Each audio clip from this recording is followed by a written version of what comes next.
Right.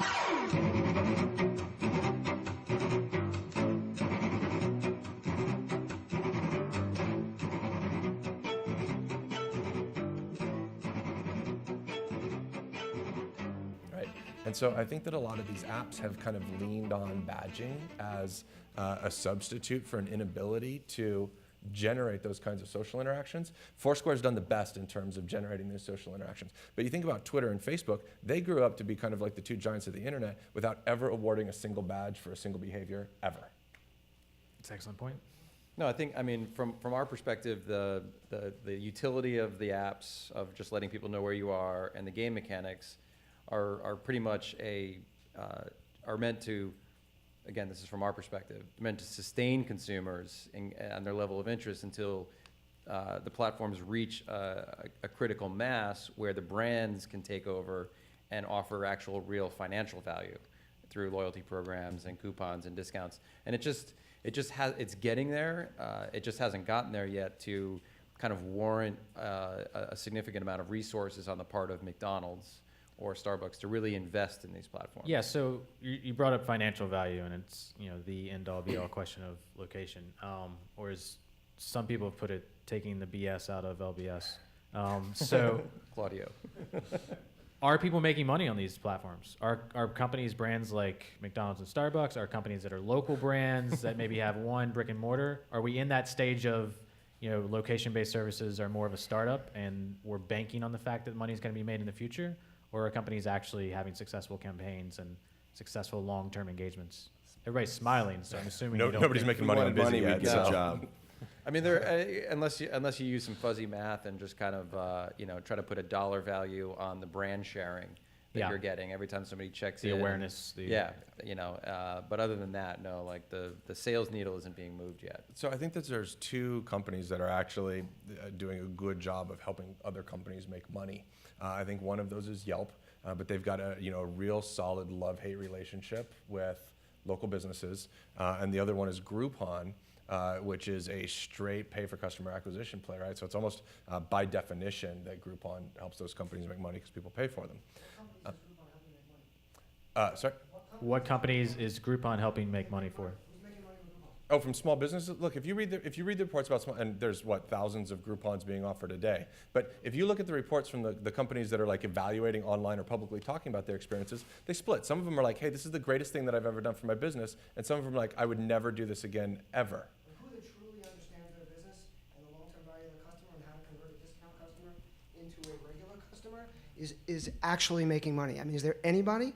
Because I would say, in my opinion, humbly, that the reason Groupon is basically attacking small business is because small business doesn't know any better. Small business, they're nothing more than a lead generation engine. Truly, they're not a sales. Correct. They're not a sales company. They're leading, and most of these companies don't know how to evaluate what they're getting. They're getting something up front. They're getting a lot of attention. But do they truly know how to convert that or see whether it converts? There's a reason why no big brands are truly using them. And the ones that are testing some things. And I mean, General Mills is trying to see if they can really drive more coupon use from it than what they're actually selling direct. And the Gap does it when they need to drum up sales before the end of the quarter so they can work on their stock price. Amazon's doing it because it's part of their investment to drive membership, but not because it's making them any money. Well, wasn't the Living Social deal that they did where Living Social actually bought those cards? So Amazon just sold them. Amazon didn't actually sell them to the consumers. They sold them to Living Social. Well, it was part of their investment in the company. But I'm just, has anybody really heard of a trustworthy source who actually knows how to determine whether they're getting value? So have really reported that. Ted, right? Yes. I think that you ask a very hard question to answer without going out and surveying everybody who's ever run a Groupon, right?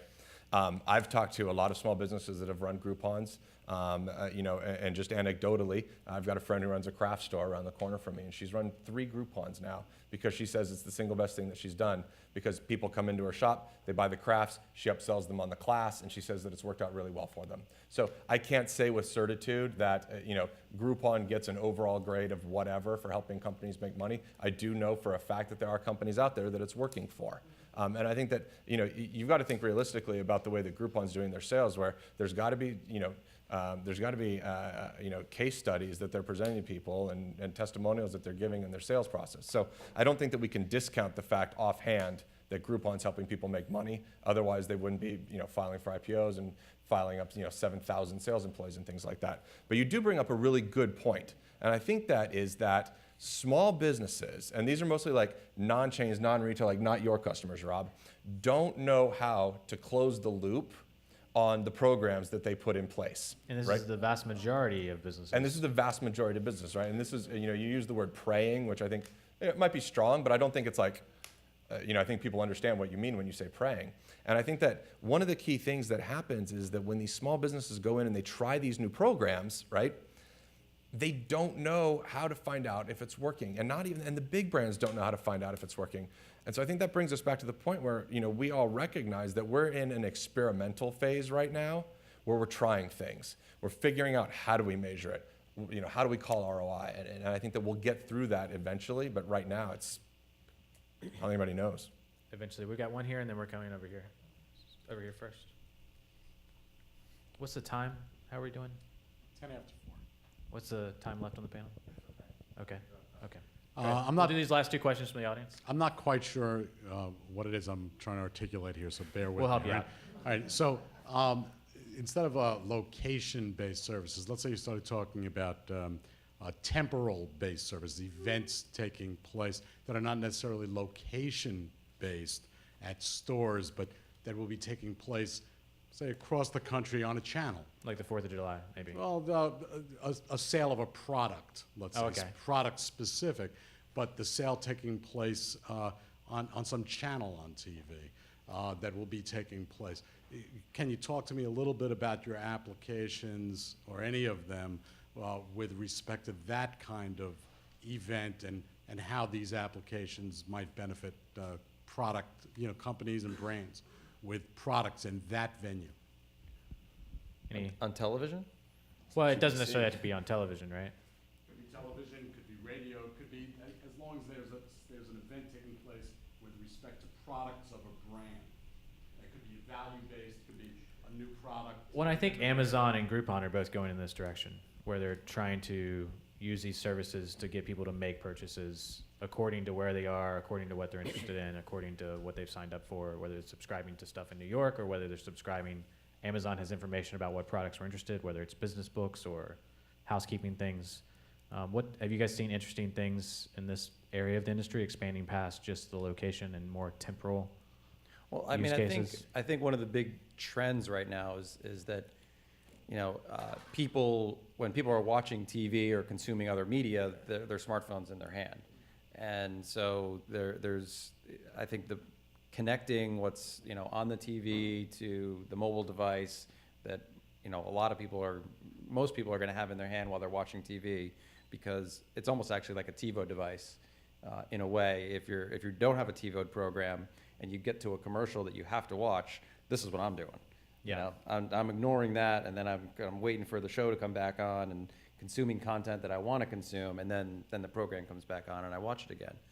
So I think in general, it's just, marketers just need to be conscious that this is where attention is shifting, and to try to leverage it as much as possible. So there are apps like GetGlue and a few others that, social TV apps that are trying to engage users, while they're watching certain TV programs. And I can only imagine that, doing it, having some commerce involved is And Bravo's been pushing people to spend money with them in one way or another. But they push their celebrities during their shows. They push hashtags and Twitter handles during their shows. They push Foursquare check-ins and GetGlue check-ins during their shows. And they push you to their website a lot to either buy products or click on links that are relevant to that show and get used to living in their kind of lifestyle brand. I think that's a good example of someone that's going in that direction.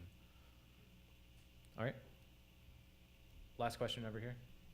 Hey, I think Ted brought up a really great point, and it was expounded on, thank you very much, which is that it is a kind of a wham, bam, thank you, ma'am with so it's Groupon and these other companies that are basically saying to these small businesses, hey, let's pimp you, and your business. a Get you some one-time numbers. splash. It's a one-time hit it, quit it, move on. And here's the thing. This is what's keeping us from actually, I think, moving forward in a constructive way.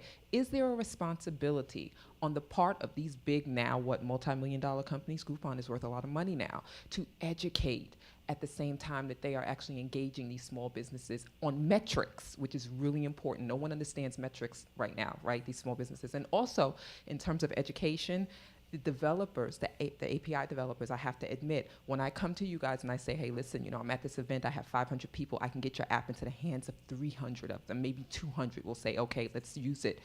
It's an education for you guys directly from them as well to tell you what they want to do with your app. Because I think a lot of times, techies develop things thinking that they want to use it, they want it to be used one way, and the population said a different way. Yeah, that's what Twitter was. Twitter turned out to be completely different than what. So how important is education for both? She's asking for the consumer, educating the consumer how to use these devices, which we've talked about a little bit, and educating the business owners on how to use these for real marketing. So I was at the NRA show, National Restaurant Association in Chicago, and Groupon had a huge booth there, and they were educating restaurateurs how to use Groupon and showing Excel sheets and showing the math. And I think what also is happening, if you follow it, is that a lot of the merchants are taking control of the deal. So the discounts that you see now is not what it used to be. So now they're not giving 50% off, they're giving 30% off. Groupon is not taking 50% off. So they have more control now that they understand the business. They did one daily deal, they saw the result. Now they might do another daily deal, but the metrics will be different. And they've got a huge sales force that's out there, 7,000 not only selling people, but also explaining the product and trying to teach, I'm sure. There is an inherent benefit in it for companies like ours to teach small businesses what we know about tracking, reporting, and closing the loop. And I think one of the challenges that exists out there is that everybody's addressing particular pieces of the problem, right? So some apps are going out going, oh, we're loyalty, and some apps are going, oh, we're customer acquisition. And at the end of the day, what these small businesses need is there's like a full circle, right? There's customer lifecycle management that goes in here. And large enterprises have these multi-million-dollar CRM implementations and all of this stuff that's going in. And what's happening is that these small businesses are getting a little bit of Foursquare, a little bit of Groupon, a little bit of Yelp, right? And they're using a little bit of each of these things. And I think that closing the loop on all these things is really difficult. You asked if it's the responsibility of these multi-million-dollar companies. I don't know that I would use the word responsibility, like as that they've got like a some kind of divine mandate that they have to teach people how to do marketing. But I think that in the end, it will benefit their businesses in the long term if they can be seen to bring more value than just a 30% off coupon. Well, and that's the whole value proposition of a company like Yelp or Foursquare to even create a metrics platform, right? For Correct. them to see the end result and see what's actually happening. That's an education in its own right. I mean, the Foursquare metrics board, the Foursquare dashboard was pretty simple when they launched it. It's gotten a little more complicated, but in essence, it was just showing you who checked in. Right. And that's valuable for someone that's in a business and wants to know more about their customer, wants to know why they should be using this tool. So in effect, just establishing those metrics dashboards is an education, I think. Well, I mean, as an entrepreneur, you're always looking for what the pain point is. So it's possible you actually identified an opportunity there for small businesses to help them understand these metrics and make sense of them as an independent third party. I mean, it's pretty much what we identified the pain for large brands, and that's what our solution addresses, is managing the multiple platforms across tens of thousands of locations. That's where the pain was, and that's where we're coming in, but that could be another opportunity. Yeah, I've been thinking about that a lot lately, actually, the idea of there's brands are often represented by ad agencies, marketing agencies, and there's a lot of money there, but no one's really helping the small guy out in an effective way as an agency. So maybe there's an opportunity. I think there's definitely an opportunity there, actually, especially as more and more of these services come about. Mm-hmm. Excellent. Last comment, yes. I think what you guys are doing is what's going to really add value to what the Groupon model is. Because when you can wrap around the services that you guys are doing, whether it's what's available at a moment or an empty restaurant or where people are or what they might want at the moment, is what's going to actually end up making that a very valuable service if they do it right. Thank you, Ted. Thanks. All right, big round of applause for our panel, ladies and gentlemen. Thank you very much.